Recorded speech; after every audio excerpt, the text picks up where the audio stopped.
Hola a todos. Ahora vamos a conversar sobre las competencias. Este es un término muy interesante y omnipresente, creo yo, en las organizaciones, pero también en los espacios educativos, en las escuelas, universidades. Y con mucha razón, porque en realidad las competencias han sido y son un paradigma muy importante y fue revolucionario en su momento. Y no deja de ser vigente, ojo. Pero ¿a qué se refieren las competencias? Las competencias en realidad surgen a raíz de cambiar una concepción del aprendizaje. ¿Y cuál es este cambio? En realidad antes nosotros, en general la sociedad, pensaba que el aprendizaje era la transmisión, o se asociaba principalmente a la asociación de la transmisión de conocimientos de una persona a otra. Y bueno, eso tenía razón en un contexto determinado, donde no teníamos internet, donde en realidad las bibliotecas eran muy poco visitadas y no habían muchas. Sin embargo, en realidad las cosas han cambiado muchísimo, tanto por el acceso que tiene todo el mundo a la información ahora, pero también porque en realidad uno se dio cuenta que los conocimientos per se probablemente no son tan necesarios y trascendentes como sí lo son la utilización de estos conocimientos, ¿ok? Y por ahí va el cambio de paradigma en lo que antes pensábamos educación como transmisión de conocimientos y ahora competencias.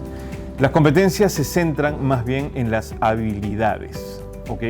Se centran en operar, en hacer algo con ese conocimiento. Uno se pondría a pensar, oye, pero ¿para qué queremos un conocimiento solamente de memoria si es que ese conocimiento no se va a utilizar?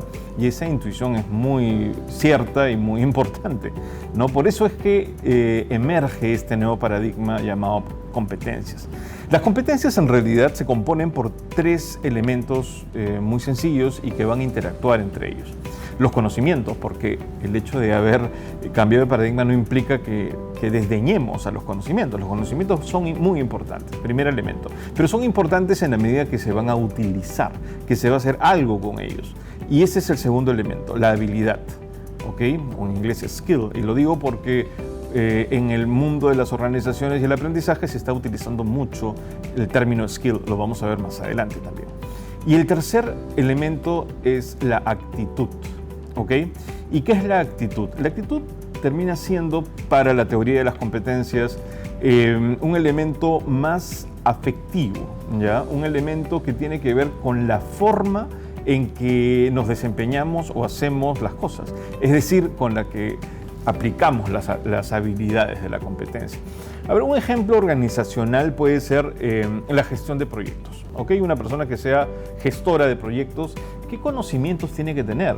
Tiene que tener conocimientos como los principios de cómo se trabaja. Un proyecto también tiene que saber sobre metodologías ágiles, cuáles son las principales metodologías, de qué manera se van a identificar las tareas, qué es una tarea, qué es un proyecto, qué es el alcance, qué es mitigar, cosas por el estilo. Es muy necesario tener esos conceptos, ¿no? También tener evidentemente claro cuáles son las fases que tiene que tener un proyecto y técnicas diversas para poder trabajar con ellos.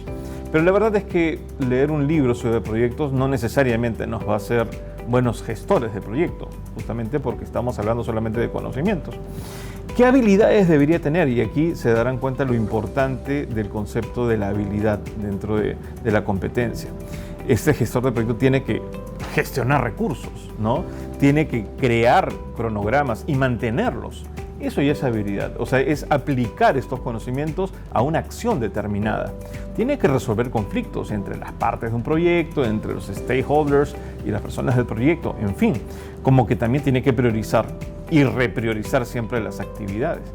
Eso es lo esencial de la competencia, ¿ok? Ese skill. Y evidentemente la habilidad no va a poder desempeñarse de manera correcta si es que no tienen los conocimientos, por eso la interdependencia. Y aquí, ¿cómo participa la actitud? La actitud participa también de manera crucial.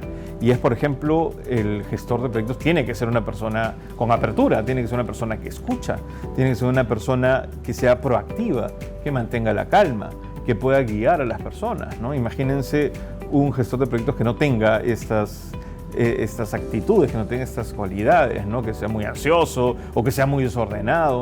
no son realmente actitudes que van a condecir y que nos van a llevar a decir que un gestor de proyectos es una persona competente. Por eso es que estos 3 elementos son cruciales en la definición de la competencia. Y si nos ponemos a pensar, todas las personas y todas las posiciones de las organizaciones tienen que ser competentes, tienen que tener una competencia y hay que identificarlas. ¿Okay? Aquí viene el tema importante. A diferencia de enfocar un área de gestión del aprendizaje solo como capacitación, el gestor del aprendizaje puede co-crear, co-diseñar, co-identificar con los líderes de las diferentes áreas cuáles son estas competencias claves en cada uno de estos equipos. ¿Okay? Y las competencias van a venir siendo importantísimas en cada unidad, en cada área técnica, como también en toda la organización. Por eso se va a hablar de competencias generales, competencias que toda la organización debería tener, como por ejemplo comunicación, pensamiento crítico, orientación al logro u otro tipo de competencias que van a devenir principalmente de la misión y la visión de la organización. Y por otro lado están las competencias específicas, o funcionales, que son las competencias core de cada área, de cada proceso productivo, sean de operaciones, de TI, de ventas, comerciales, etc. ¿Okay? Todo esto va a formar parte del modelo por competencias que va a tener una organización. ¿Okay? Vamos a ver más adelante otro tipo de competencias más específicas y cuál es el lenguaje que se viene utilizando actualmente para referirse a esto. Gracias.